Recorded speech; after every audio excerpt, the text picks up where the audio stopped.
Good morning student, welcome back to the math class. Today we will do exercise 1.2. Next topic is function. ठीक है. So type of function. First function हमारे पास आता है 1 या injective function. A function f x tends to y is said to be a 1 if the image of distinct element of x under function are distinct. Functions क्या हो जाएंगी? ये distinct की value आएगी. ठीक है. For every X and x2 belongs to x, function of x1 is equal to function of x2 implies that x1 is equal to x2. ठीक है.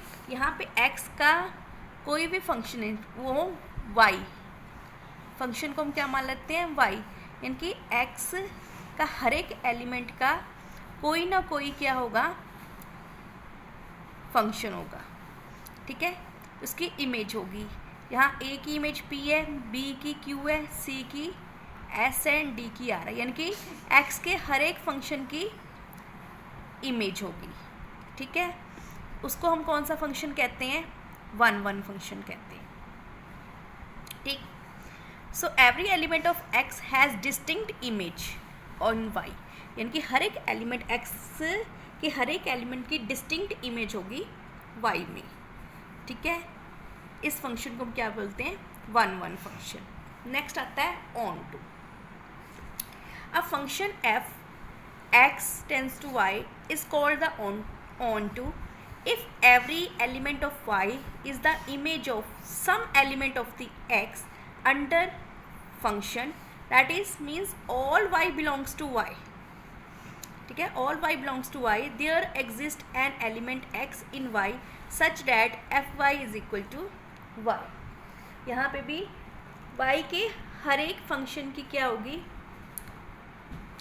इमेज होगी. ठीक है. यानी कि x की कोई दो फंक्शन की एक इमेज भी हो सकती है, रिफ्लेक्टेड इमेज भी हो सकती है. जैसे यहाँ पे a b की क्या इमेज है? p. दोनों का जो फंक्शंस में रहे तो इसकी इमेज क्या आ रही है? p. यानी कि इसके हर एक फंक्शन की इमेज y में आएगी. यानी कि y की भी हर एक फंक्शन की इमेज होगी. ठीक है. क्या है? Every element of y is an image some element of x, कि y के हर एक एलिमेंट की इमेज x के कुछ एलिमेंट्स में होगी. ठीक है. सो इसको क्या कहते हैं? कौन सा फंक्शन है ये? ऑन टू फंक्शन है. नेक्स्ट 1 ऑन टू फंक्शन, जहाँ पे 1 की कंडीशन भी वेरीफाई होती है, ऑन टू की कंडीशन भी वेरीफाई होती है, उस फंक्शन को हम क्या कहते हैं? 1 एंड ऑन टू फंक्शन. ठीक है. कहते हैं the function f x to y is known as a 1 and on to if f is function is both 1 and on to. Function अगर 1 भी है, ऑन टू भी है, उस फंक्शन को हम क्या कहते हैं? 1 एंड ऑन टू. इसको बाइजेक्टिव फंक्शंस भी कहते हैं. Clear.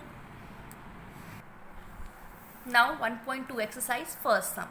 Show that the function f r star tends to r star defined by a function 1/x 1 and on to where r star is a set of all non-zero real number. जो r star है वो किसका set है? Non zero real number का set है. और function हमें क्या दिया हुआ? 1/x. हमने ये फाइंड करना है ये 1 और ऑन टू फंक्शन है या नहीं है. कैसे करेंगे? फर्स्ट पार्ट वाले हम इसको करते हैं, ए पार्ट का फर्स्ट पार्ट. सो फंक्शन हमें क्या गिवन है? Function is equal to 1/x. हमने अभी डेफिनेशन की थी 1 की. उसमें हमें क्या था कि कौन सी कंडीशन हो जाएगी? If f(x1) is equal to f(x2), यही बोला था function f1 is equal to f(x2). That means function x1 f(x) क्या है? 1/x. दैट मीन्स ये फंक्शन की वैल्यू क्या है? 1/x1. ठीक है ना. तो इसकी वैल्यू क्या आ जाएगी? या f(x2) है, सो 1/x2. तो इसको हम कैसे लिखते थे? This is equal to, this implies to x1 is equal to x2. So each x belongs to R has R star has a unique image in codomain. So function f is 1 1. ठीक है ना, 1 1 की category हमें function जो दिया था हमें क्या होता है f(x1) is equal to f(x2) और उसका आंसर क्या आना चाहिए x इक्वल टू x2. अगर x इक्वल टू x2 आ गया डैट मीन्स फंक्शन हमारे पास क्या है 1 1 फंक्शन है. हमने यहाँ पे लिख दिया f(x1) f(x2) फंक्शन क्या था 1/x. तो x1 जो यहाँ पे भी x हमने x1 में रिप्लेस कर दिया तो 1/x1 आ गया. जहाँ पे x2 था हमने इसको x2 में रिप्लेस कर दिया तो 1/x2 आ गया. इसको सॉल्व किया तो हमारे पास क्या आ गया x1 is equal to x2. So each x belongs to R has a unique image in codomain. ठीक है, कोडोमेन डोमेन का तो पता है. अगर ये फंक्शन डोमेन है, इसमें डोमेन आ रही है, जो इसका आंसर आएगा, जो इसके साथ फंक्शन बनाएगा, वो सारी वैल्यूज़ क्या होंगी कोडोमेन में आती हैं. ठीक है, तो ये फंक्शन कौन क्या आ जाएगा. अगर हमारे पास x1 is equal to x2 आता है, फंक्शन क्या है हमारे पास 1 1 फंक्शन है. Clear. Next second part on to prove करना है हमने. सो उसमें भी हम क्या करते हैं for each y belonging codomain.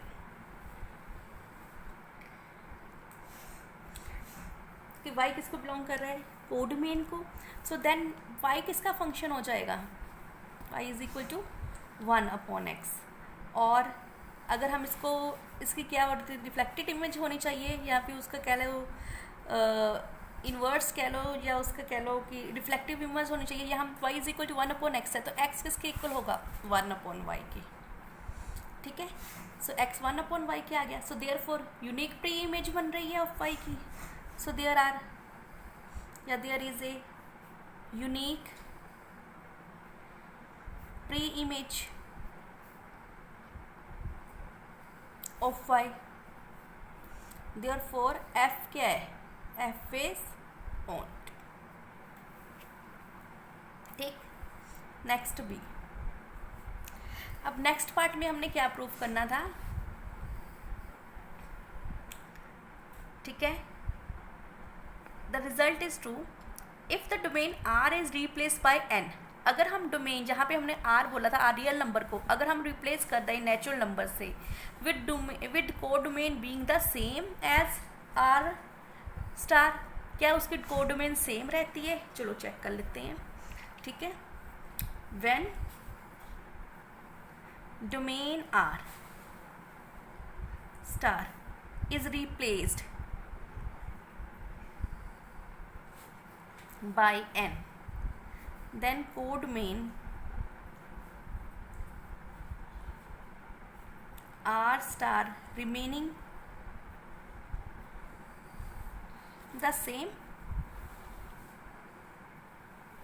then f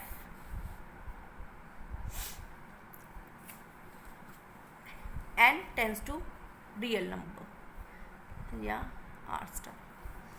ठीक है, सो हमारे पास पहले इनटू के लिए क्या होता है इफ़ हमने क्या करना है if x1 is equal to f(x2). ठीक है, यहाँ पे हम उसकी वैल्यू पुट कर देते हैं.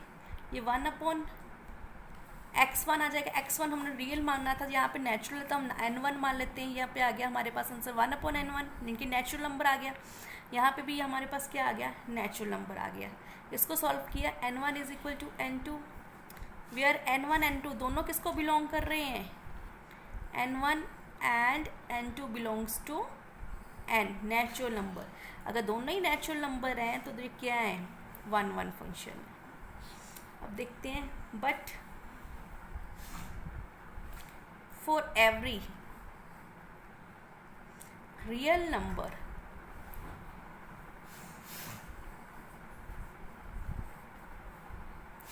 belongings to codomain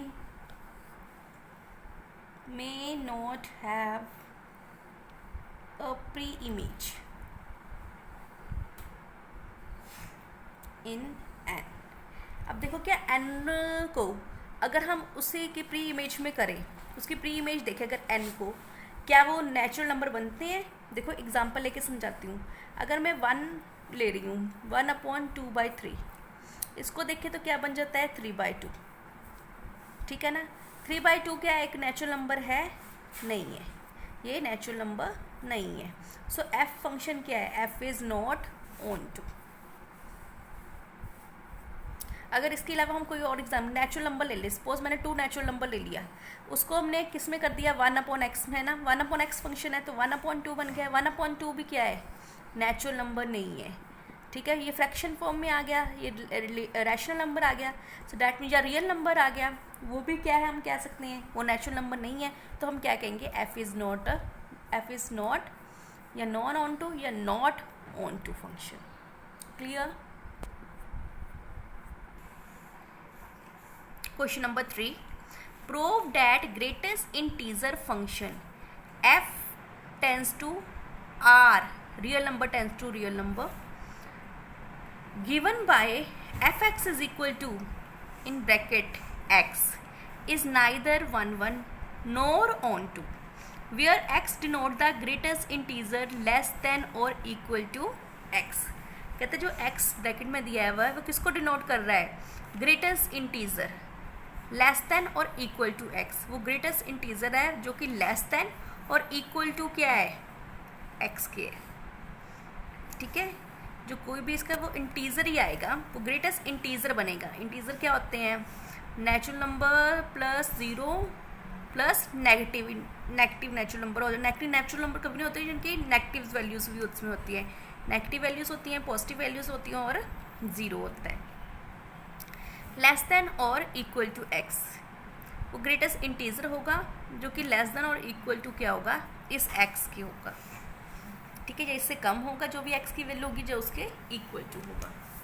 हम हमें फंक्शन लेते हैं F X real tends to real given by F X. क्या फंक्शन है हमारे पास, ब्रैकेट में एक्स है। पोस्ट एफ एक्स की वैल्यू अगर मैं ले लेती हूँ 1.2, ठीक है ना, 1.2, तो इसका आंसर क्या आएगा, 1। आंसर 1 क्यों आएगा, देखो अगर मैं इस ब्रैकेट में ले लेती हूँ, यहाँ पे मैं आप वर्क करके बता देती हूँ, यहाँ पे मैं वैल्यू ले रही हूँ 1.2। 1.2 क्या है, एक रियल नंबर है, ठीक है, एक हमारे पास क्या है, रियल नंबर। लेकिन जब हम इसको करेंगे हमने हमारे पास क्या आना चाहिए, इंटीजर आना चाहिए। इसको हमने बाहर किया तो बाहर आके ये क्या बन जाएगा, उन्होंने बोला ना कि लेस देन और इक्वल टू लो, या तो इसका सेम होना चाहिए या इससे लेस देन। इससे लेस देन क्या आता है, 1, यानी कि इसका आंसर क्या आ जाएगा, 1। अगर मैं 1.5 ले लेती हूँ तो भी आंसर क्या आ रहा है, 1। हमने उससे लेस देन लेनी है या उसके इक्वल टू वैल्यू लेनी है, इंटीजर हमारे पास 1 आ गया, ठीक। उसी तरह मैंने वहाँ पे 1.2 वैल्यू ली तो आंसर हमारे पास क्या आ गया, 1, ठीक। अगर फंक्शन 1.5 लेते हैं तो भी आंसर हमारे पास क्या आएगा, 1। 1 एक इंटीजर है, हमने इंटीजर में वैल्यू लेनी है। फंक्शन में अगर हम कोई भी वैल्यू रख लें लेकिन इंटीजर की वैल्यू इंटीजर आएगी। अगर यहाँ पे सपोज कर लो कि मैंने 2.5 ले लिया तो इसका इंटीजर क्या आ जाना था, 2, इसकी वैल्यू क्या आ जानी थी, 2, सेम वैसे, ठीक है। अगर f 1.2 है तो 1 आ रहा है, 1.5 का भी आंसर 1 आ रहा है, that means x1 not equal to x2। वो दोनों फंक्शन आपस में इक्वल नहीं है, तो ये फंक्शन क्या है, 1 1 नहीं है। 1 1 कब होता है, जब function x1 is equal to function x2 is equal to x1 is equal to x2। But यहाँ पे वो कंडीशंस नहीं आ रही, तो फंक्शन क्या है, 1 1 नहीं है। So all the images of x belongs to or belongings to it domains has integer as a integer in codomain. Codomain में भी सेम नहीं आंसर आ रहा, ठीक है। सो नो फ्रैक्शन प्रॉपर और improper belongings to the codomain of f has pre image of its domain. f is not on to, f onto भी नहीं है, क्योंकि अगर हम उसकी प्री इमेज देखें, अगर हम देखें प्री इमेज देखो, एफ एक्स की वैल्यू ये यहाँ पे एफ एक्स क्या है, तो यहाँ पे एक्स आ रहा है। अगर यहाँ पे जो भी वैल्यू पुट करें वो एक्स की वैल्यू बन रही है। अगर मैं इसके बीच में 1 पुट कर देती हूँ, क्या इसकी वैल्यू 1.2 बन जाएगी, नहीं ना बनेगी। सो डैट मीन्स उसकी प्री इमेज भी नहीं आ रही, इसलिए ये फंक्शन क्या है, ऑन टू भी नहीं है। Clear. Now question number 6, let a is equal to this, b is equal to this, and let f 1 4 2 5 3 6 be the function from a to b. Show that f is 1 1. हमने show करना है कि f 1 1 है। कैसे करेंगे, देखो हमने मान लिया a हमारे पास ये वाला है, ये हमें गिवन है, ठीक है। बी हमारे पास ये वाला है,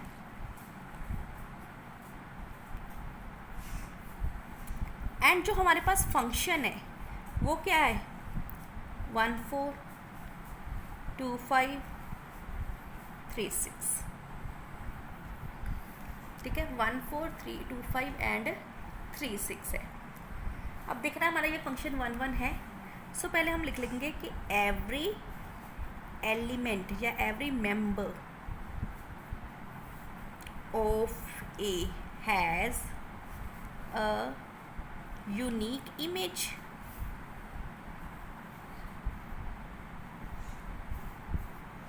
in B as shown in the figure।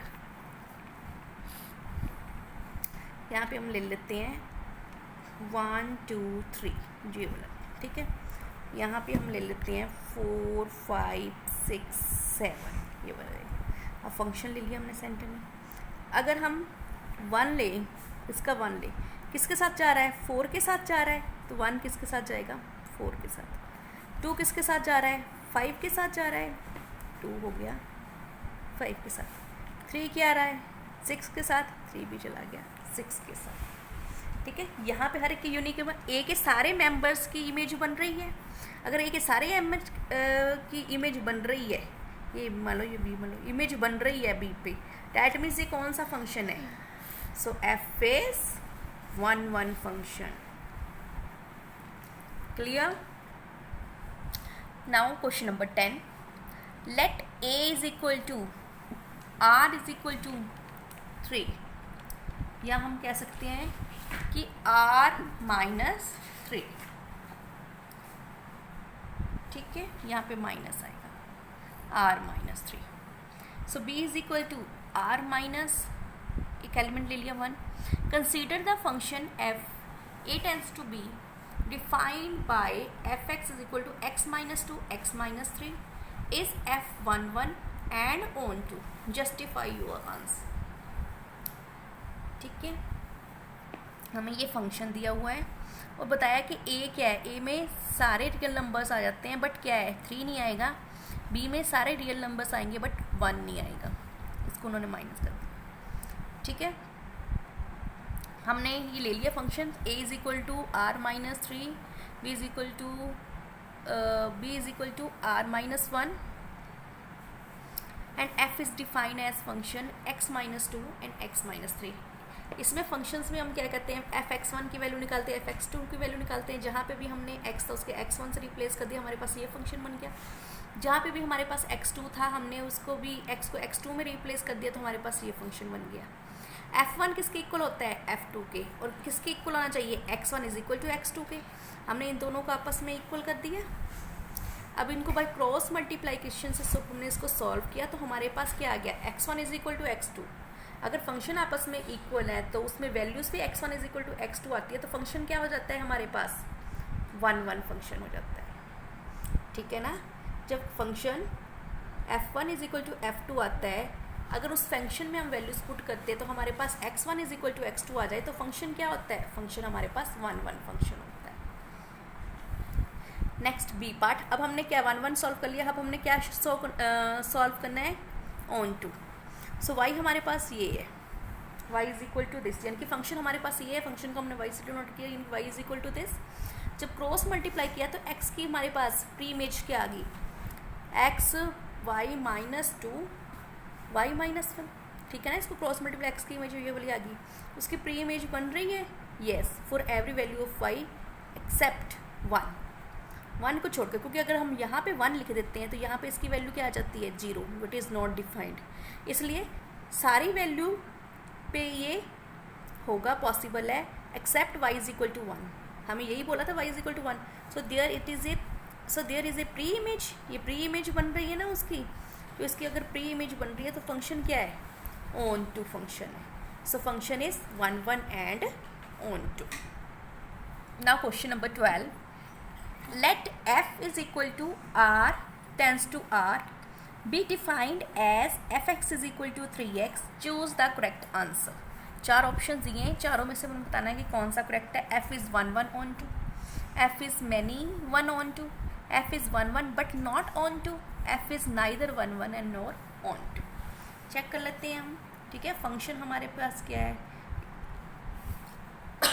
Sorry, real number tends to real number is defined by function हमारे पास क्या है, F X is equal to 3x. So therefore F x1 is equal to 3x1. ठीक है. Same अगर x1 की निकाली तो x2 से भी निकालनी है. सो 4x एफ x2 क्या आ जाएगा, 3x2. ठीक है ना. एफ x1 क्या आ गया, 3x1. एफ x2 क्या आ जाएगा, 3x2. हमने क्या करना होता है, एफ x1 को एफ x2 के इक्वल कर देना, यानी कि 3x1 इसकी वैल्यू पुट कर दी इज इक्वल टू 3x2. 3 के साथ 3 cancel, x1 is equal to x2. ये हमारे पास क्लियर हो गया कि f क्या है, 1 1 है. ठीक है, 1 1 आ गया. नेक्स्ट, अब हमने ऑन टू के लिए करना है. So every member y belongings to codomain. Codomain domain आपको पता ही, आपने ऑलरेडी 11th में किया, स्टार्टिंग में मैंने समझाया था. सो बिलोंगिंग टू कोड डोमेन को बिलोंग करना चाहिए. हैज़ प्री इमेज, यानी कि y के सारे एलिमेंट की इमेज होनी चाहिए x में. ठीक है. इस pre image x in domain of f. ठीक है. सेंस y हमारे पास क्या आ जाएगा, 3x. तो x की वैल्यू क्या आ जाएगी, y/3. देखो एक तरह की उसकी प्री इमेज बन गई. अगर प्री इमेज बन रही है तो f कौन सा फंक्शन है, ऑन टू फंक्शन है. So therefore f is 1 1 and on to. 1 1 onto कौन सा ऑप्शन था, first option. So part A is the correct answer. Clear? Thank you.